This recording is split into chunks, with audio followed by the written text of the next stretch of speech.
tumbuh tanaman, selepas itu dia akan bertunas, bercabang, berdaun, berbunga, berputih, berbuah. Selepas itu dia kemudian akan layu dan tumbang. Itu terjadi.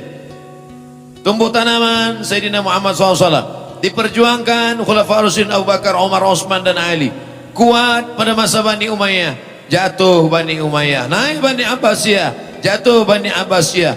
Islam tetap besar, hebat sampai kepada Mesir, jatuh, berkuasa pula 700 tahun di Andalusia, jatuh di Eropa Barat, muncul di Eropa Timur Muhammad Al-Fatih, sampai akhirnya pada tahun 1923 ditumbangkan oleh Mustafa Kemal Atatürk.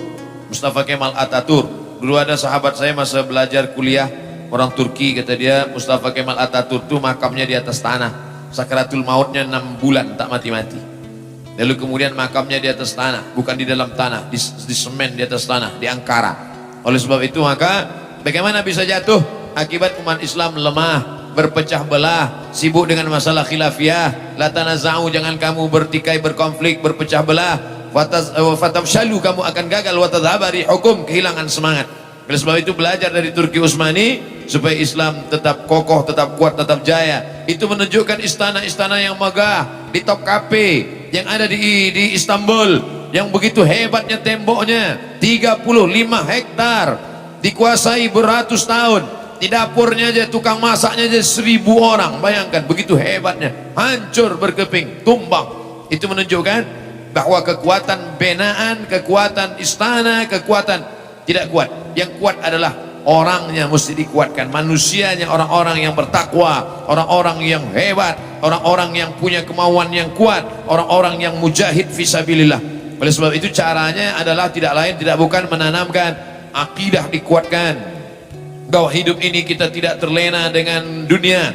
Kata Nabi SAW, sampai masanya nanti kamu akan seperti makanan di atas meja makan, yang satu menarik kakinya, yang satu menarik kepalanya, yang satu menarik dadanya.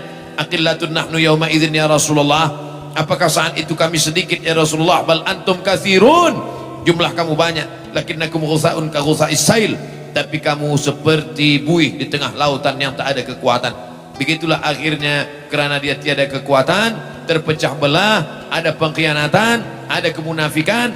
Akhirnya 1923, 1924 tumbang, terpecah. Maka kuasai Turki Utsmani itu dulu, sekarang berapa?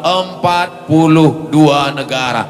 Dari mulai Ethiopia, jumlah negara Arab saja 22 negara. Yang bukan negara Arab, Ethiopia di Afrika, sampailah negara Rumania, sampai kepada Eropa Barat, Eropa Timur, itu semua di bawah kekuasaan Turki Utsmani.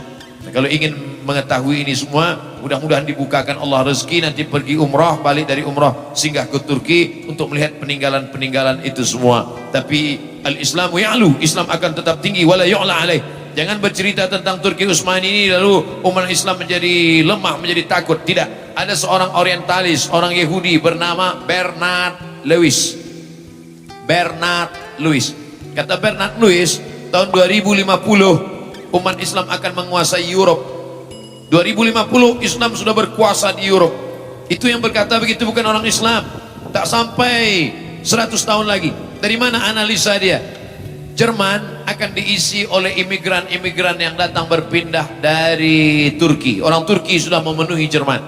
Spanyol dengan Prancis diisi oleh orang Aljazair, Maroko, Mauritania, Tunisia mengisi. UK diisi oleh muslim-muslim yang datang dari India, Bangladesh, Pakistan. Tempat-tempat strategik diisi oleh orang Islam. Sedangkan mereka punah. Kenapa punah? Sebab mereka tidak mau menikah. LGBT, terkena virus HIV, meninggal dunia. Sedangkan umat Islam pula banyak anak, makan tidur 10. Otaknya cerdas, banyak. Sekarang sudah, Masya Allah, Tabarakallah. Bernard Lewis, Yahudi ketakutan Islam akan banyak, Islam akan tidak perang. Islam menguasai Europe tidak dengan cara perang, tapi dengan cara apa? Dengan kekuatan ilmu pengetahuan. Maka Islam yang paling cepat pertumbuhannya amat sangat pesatlah Europe hari ini. Maka muncullah Islamophobia, ketakutan terhadap Islam, takut mereka. Maka pancinglah Islam ini teroris, Islam ini fasis, Islam ini akan membunuh, Islam ini akan memancung. Tapi apa kata Allah? Wa makaru wa makarallah. Mereka membuat tipu daya, Allah membalas. Wallahu khairul makirin. Allah itu amat sangat kuat balasannya. Maka begitu Islam Islamophobia ditakut-takutkan, Islam kalau berkuasa akan membunuh, orang makin mencari-cari Islam. Maka berbondong-bondong orang datang ke Maghribi. Mereka datang dari Spain, datang ke Maghribi, bersyahadat ramai-ramai ke masjid-masjid masuk Islam. Khasnya lagi selepas peristiwa 11 September, ramai-ramai sebab mereka mencari Islam, mereka cari dakwah-dakwah Islam, mereka download buku-buku tentang Islam. Akhirnya mereka wara'aitan nasa idza jaa nasrullah, kalau sudah datang pertolongan dari Allah wal fath, kemenangan, wara'aitan nasa yadkhuluna fi dinillahi afwaja. Dan saya percaya janji Allah Subhanahu wa taala, innaka la tukhliful mi'ad. Ada satu yang belum. Nabi dulu berjanji 700 tahun lamanya, la tuftahanna al-Qastantiniyatu. Nanti Konstantinopel pasti akan direbut oleh umat Islam. Wala ni'mal amiru amiruha. Pemimpin panglima perangnya pemimpin terbaik. Wala ni'mal jaisu dzalikal jais. Dan pasukan tenteranya adalah yang terbaik. Ketika Nabi berkata begitu, semua apa kata mereka? Majnun, gila, sahir, tukang sihir, kadzab, pembohong. Tapi 700 kemudian siapa yang menyangka ternyata persis seperti yang dikatakan Nabi SAW. Ada satu lagi yang belum terwujud janji Nabi. Apa dia? Rom itu adalah Europe. Itulah yang dikhawatirkan oleh Samuel Huntington dalam bukunya Clash Civilization. Itu juga yang dikhawatirkan oleh Bernard Lewis. Tapi janji Allah SWT akan terwujud. Tidak dengan perang, tidak dengan membunuh, tapi dengan apa? Dengan ilmu pengetahuan. Akan lahir sarjana-sarjana, akan lahir Muslim scholar yang akan menunjukkan tanda-tanda kebesaran Allah. Sanurihim ayatina fil afaq. Kami akan tunjukkan tanda-tanda kebesaran kami di atas langit, kata Allah. Wa fi anfusihim, bahkan dalam diri mereka, hatta yatabayyana lahum annahul haq, sampai nyata bahwa janji Allah itu akan benar, janji Allah itu akan terwujud. Al-Islamu ya'lu, Islam tinggi, wala yu'la alaih, tidak ada yang melebihi daripada Islam. Insyaallah Allah akan menolong Islam. Islam ini pasti akan ditolong Allah. Andai kita tidak ditolong Islam, kita tinggalkan Islam ini, Islam pasti ditolong Allah.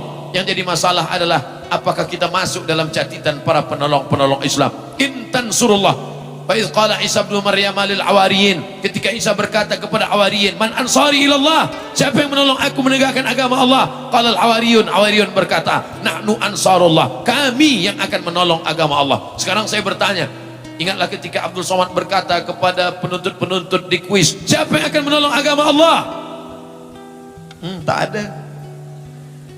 Kami yang akan menolong agama Allah. Insya Allah. Insya Allah kita akan tolong agama Allah. Intan surullah, kalau kau tolong agama Allah, yang surkum, Allah akan menolong kamu. Wa yuthabbit aqdamakum, Allah akan menguatkan kaki kamu. Allah tidak tanya berapa harta yang kau beri, Allah tak tanya apa yang sudah kau buat, Allah tak tanya berapa darahmu yang tumpah untuk jihad, tidak. Tapi yang ditanya Allah adalah apa yang sudah kau ikhlaskan untuk menolong agama Allah Subhanahu wa taala. Mudah-mudahan nanti kita termasuk yang boleh menjawab pertanyaan ketika berhadapan dengan Allah Subhanahu wa taala. Amin ya rabbal alamin.